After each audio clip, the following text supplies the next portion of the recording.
आज Doubtnut app download करें। Doubtnut पर अपने सभी गणित, रसायन विज्ञान, भौतिक विज्ञान और जीव विज्ञान के डाउट्स का करो सफाया। बस प्रश्न की फोटो खींचो, एक ही प्रश्न को क्रॉप करो और तुरंत वीडियो सोल्यूशन पाओ। अभी डाउनलोड करें। प्रश्न दिया है 2 किलोग्राम द्रव्यमान के सरल आवर्त गति करते एक कण की गतिज ऊर्जा समय के साथ निम्न आरेख के अनुसार परिवर्तित होती है। तब हमें यहाँ पे बताना है और यहाँ पे हमें चित्र प्रदर्शित और साथ ही साथ 4 विकल्प दिया गया है। तो आइए हम लोग इस प्रश्न को हल करते हैं और देखते हैं कि कौन सा विकल्प जो है सही होगा। तो इस तरह से हमें आरेख दिया गया है जिसमें हमारे पास यहाँ पे समय t का जो मान है एक्स अक्ष में, वाई अक्ष में हमारे पास गतिज ऊर्जा जूल में है जो कि 16 पाई का वर्ग अधिकतम दिया गया है, यानी कि इसकी अधिकतम गतिज ऊर्जा के मैक्सिमम का मान है 16 पाई का वर्ग। हम लोग इसका आवर्तकाल निकाल सकते हैं क्योंकि हमारे पास इस तरह से तरंग जो है दिया गया है। तो देखिए तरंग क्या हो रहा है कि यहाँ शून्य से शुरू हो रहा है और यह गति करते हुए आ रहा है, फिर यहाँ पे 0.2 के बाद पुनः यह अपनी प्रारंभिक स्थिति में आ गया, यानी कि यहाँ से अपने आप को रिपीट कर रहा है। तो इसका जो आवर्तकाल टी होगा वो कितना हो जाएगा, 0.2 सेकेंड होगा, क्योंकि इसी के बाद यह क्या कर रहा है, उसको परिवर्तित कर रहा है। तो यहाँ से हम लोग आवृत्ति का मान निकाल सकते हैं। आवृत्ति f बराबर हो जाता है आवर्तकाल का व्युत्क्रम, यानी कि 1/0.2, अर्थात यह कितना हो जाएगा हमारे पास 10/2 लिख सकते हैं इसको, या फिर ये हमारे पास हो जाएगा 5 हर्ट्ज के बराबर प्राप्त होगा। तो आवृत्ति का मान निकाल लिए और हम लोग जानते हैं कि जो गतिज ऊर्जा होता है जिसे हम लोग 1/2 m v के वर्ग से दर्शाते हैं, और यहाँ पे अधिकतम गतिज ऊर्जा दिया गया है, यानी कि हमारे पास वेग अधिकतम होगा, द्रव्यमान तो नियत हो गया हमारे पास।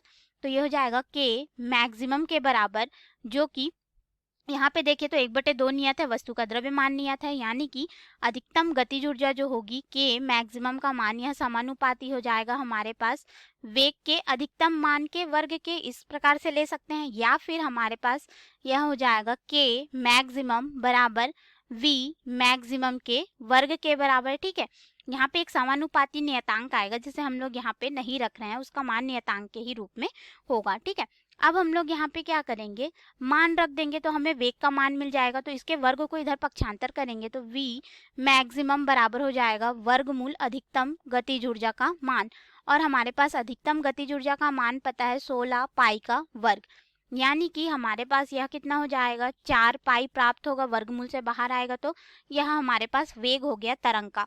अब हम लोग अगर देखें तो जो कोणीय वेग होगा या फिर जो कोणीय आवृत्ति हो जाएगी इसकी ओमेगा, यह हमारे पास बराबर हो जाएगा इसके गतिज ऊर्जा 4 पाई के बराबर। तो यहाँ पे मान रखेंगे तो देखिए आयाम और हम लोग कोणीय वेग का गुणनफल लेंगे। ठीक है, तो यह हमारे पास गतिज ऊर्जा के बराबर होगा। तो यहाँ पे मान रखेंगे तो आयाम a गुणित, देखो ओमेगा का मान 2 पाई f होता है, तो ये हो जाएगा 2 पाई, और f हमारे पास यहाँ पे देखे तो आवर्तकाल का व्युत्क्रम है, तो इस मान को हम लोग यहाँ पे रखेंगे तो ये हो जाएगा 1/t के रूप में। अब हम लोग यहाँ पे मान रख के आयाम का मान जो है निकाल सकते हैं, ये हो जाएगा 4 पाई के बराबर। तो आयाम a का मान निकालना है तो हम लोग इस पद को इधर ले आएंगे, यानी कि हो जाएगा 4 पाई गुणित समय जो आवर्तकाल है t बटे यहाँ पे हो जाएगा 2 पाई के रूप में। अब इसको हम लोग हल करेंगे तो क्या हो जाएगा, पाई से पाई कट जाएगा, 2 से 1 बार में, 2 से 2 बार में, यानी कि 2 गुणित आवर्त का मान 0.2 सेकेंड, यानी कि ये हो जाएगा 0.4 हमें प्राप्त होगा, ये हो जाएगा मीटर में। ठीक है, आयाम का मान मिल गया। अब अगर हम लोग यहाँ पे देखें कि जो आवर्तकाल है t बराबर 0.2 सेकेंड हमें मिला है, लेकिन यह कण जो है यानी कि जो तरंग बना रहा है कण, उसका अगर हम लोग त्वरण देखेंगे तो देखिए हम लोग यहाँ पे सबसे पहले ग्राफ में आते हैं, तो यहाँ से कण जो है चलना प्रारंभ करता है 2 किलोग्राम का, फिर गति करते हुए यहाँ पे आता है। तो यहाँ पे इसने कुछ गति प्राप्त कर ली, तो वह समय जो है 0.1 सेकेंड, यानी कि समय t बराबर 0.1 सेकेंड पर अगर हम लोग यहाँ पे देखें तो यह कण गति कर रहा है। ठीक है, तो गति में है तो ये तो जरूरी नहीं कि इसका त्वरण यहाँ पे शून्य हो, क्यों, क्योंकि यहाँ पे देखो इसका गति कर रहा है, फिर ये गति का मान कम हो रहा है, शून्य हो रहा है, फिर उसके बाद बढ़ते जा रहा है। ठीक है, तो यहाँ पे इसके वेग में परिवर्तन हो रहा है, तो कुछ ना कुछ त्वरण a का मान हमारे पास यहाँ पे होगा ही। ठीक है, तो इसके अनुसार विकल्प में आएंगे तो विकल्प में दिया है दोलन का जो आवर्तकाल है 0.1 सेकेंड है, गलत हो जाएगा, 0.2 सेकेंड मिला है।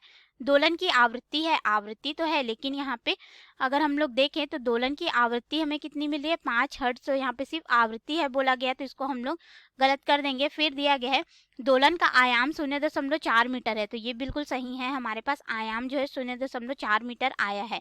और यहाँ पे दिया गया है t बराबर 0.1 सेकेंड पर कण का त्वरण 0 है, तो यहाँ पे कण का त्वरण 0 नहीं होगा, उसका वेग यहाँ पे परिवर्तित हो रहा है।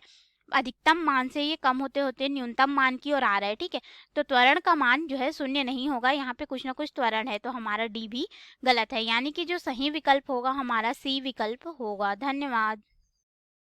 कक्षा 6वीं से 12वीं से लेकर नीट, IIT, JEE वो एडवांस के लेवल तक 1 करोड़ से ज्यादा छात्रों का भरोसा। आज ही डाउनलोड करें डाउटनेट ऐप या व्हाट्सएप करें अपने सारे डाउट्स 8400 400 400 पर।